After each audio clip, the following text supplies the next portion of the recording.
جمعے میں 2 رکعتیں پڑھتے ہیں، رکعتیں کم ہو جاتی ہیں لیکن ظہر کے مقابلے میں جمعہ کی نماز کا مقام بلند ہو جاتا ہے۔ رکعتیں کم ہو گئیں، مقام بلند ہو گیا، کیوں؟ اسی بات کو سننے کے لیے۔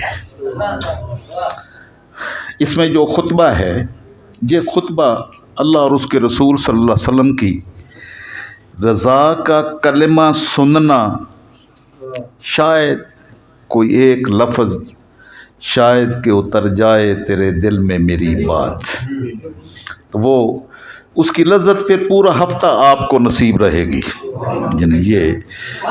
یعنی جو اس نیت سے آتے ہیں، میں نے آپ کو کئی بار کہا ہے کہ میں یہاں یہ خطبہ دینے کے لیے حاضر ہوتا ہوں، تو اصل میں آپ کو خطبہ سنانے کے لیے نہیں جاتا، میں تو اپنے آپ کو سنانے کے لیے آتا ہوں، کہ میں وہ جتنی گفتگو مجھے تیار کر کے تو جہاں پر آپ کو سنانی ہوتی ہے، وہ میں اصل میں اپنے آپ کو سنا رہا ہوتا ہوں، اور وہ میں سارا ہفتہ جو ہے نا وہ اس کی لذت کو اپنے من میں محسوس کرتا رہتا ہوں، اور جب میری حاضری نہیں ہوتی اور یہ مجھے موقع میسر نہیں آتا تو یقین جانے وہ ہفتہ اور یہ ہفتہ، یہ دونوں مختلف ہفتے ہوتے ہیں۔ تو آپ بھی اسی نیت سے آیا کریں کہ ہم ٹائم پہ جائیں گے تاکہ اللہ اور اس کے رسول صلی اللہ علیہ وسلم کی بات کو سننے کا موقع میسر آئے۔ تو مالک الملک نے جو آپ کو اتقا کہا، تو آپ نے اپنا مال جتنا لٹایا اللہ کی راہ میں، اتنا قربانی، اتنا مال لٹانا شاید کسی اور کو نصیب نہیں ہوا۔ آقا علیہ السلام نے اپنے صحابہ کرام پہ یہی انقلاب پیدا کیا کہ ان کو بخیل سے سخی بنایا۔ کفر بخل کا نام ہے اور دین مبین سخاوت کا نام ہے۔ تو آپ لوگوں کو جو ہے وہ غلاموں کو آزاد کرتے، لوگوں کو آزاد کرتے جاتے، فراخی دل کے ساتھ اپنا مال خرچ کرتے۔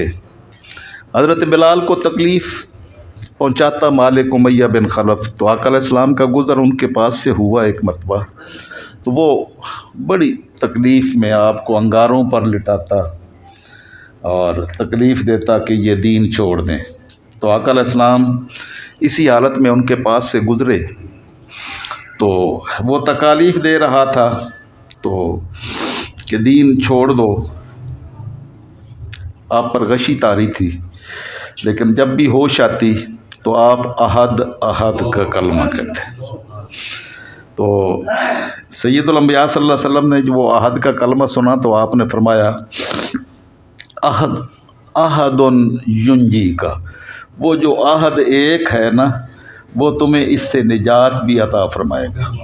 یہ تکالیف آتی ہیں لیکن اس تکالیف سے آزاد کرنے والا بھی وہی ہے، لیکن کاش کوئی ذرا اس سے بلال سے پوچھے کہ ان تکالیف میں ان کو کیا نصیب ہوتا تھا، تو اس تکالیف میں وہ تکالیف نہیں رہتی، اللہ اپنوں کو تکالیف سے گزارتا ہے۔ اس پر گفتگو انشاءاللہ کسی دن کریں گے۔ میں نے ایک حدیث پاک قادری صاحب کو سنائی تھی اگلے دن جب یہ کہہ رہے تھے، تو میں نے ان کو سمجھایا کہ یہ تکالیف جو ہوتی ہیں، یہ سید الانبیاء صلی اللہ تعالی وسلم سے پوچھا حضرت سعد نے کہ یا رسول اللہ سب سے زیادہ تکالیف کس کو آتی ہیں؟ تو آپ نے فرمایا الانبیاء، نبیوں کو آتی ہیں، اور پھر جو ہے نا وہ درجہ بدرجہ جتنا کوئی نبی کی بارگاہ کے قریب ہوتا ہے اتنا زیادہ اس کو تکالیف آتی ہے۔ پھر آقا صلی اللہ تعالی وسلم نے فرمایا کہ مالک الملک اسی طرح جو ہے نا وہ جتنا اس کو دین عطا کرتا ہے، جتنی دین میں صلابت اس کی ہوتی ہے، اتنی اس پر آزمائش ڈالتا ہے۔ تو یبتلی الرجل علی حسب دین ہی، دین کے درجے کے مطابق انسان پر آزمائش ڈالی جاتی ہے، اور جو جتنا دین میں مضبوط ہوتا ہے اس پر آزمائش بھی بہت زیادہ ڈالی جاتی ہے، اور جو دین میں کم تر ہوتا ہے، کم ہوتا ہے، اس کو کم آزمائش ڈالی جاتی ہے۔ اس لیے آپ نے دیکھا ہوگا کہ کبھی کسی جو ہے نا وہ مافیا کے لوگوں کو، بدکار لوگوں کو کبھی آپ نے بخار بھی چڑھا ہوا نہیں دیکھا ہوگا، اور جو اللہ کے نیک بندے ہیں ان میں تکالیف ہوتی ہیں۔ سید الانبیاء صلی اللہ علیہ وسلم نے اس کی ریزن بتائی۔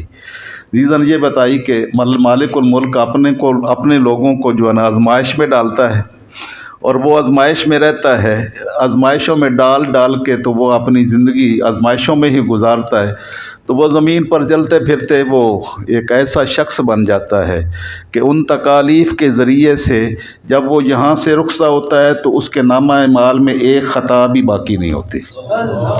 اللہ ان تکالیف کے ذریعے سے اس کے نامہ اعمال کو پاک اور صاف کر کے، سارے گناہوں اور غلطیوں سے پاک کر کے، اس کو منزہ کر کے اپنی بارگاہ میں بلاتا ہے۔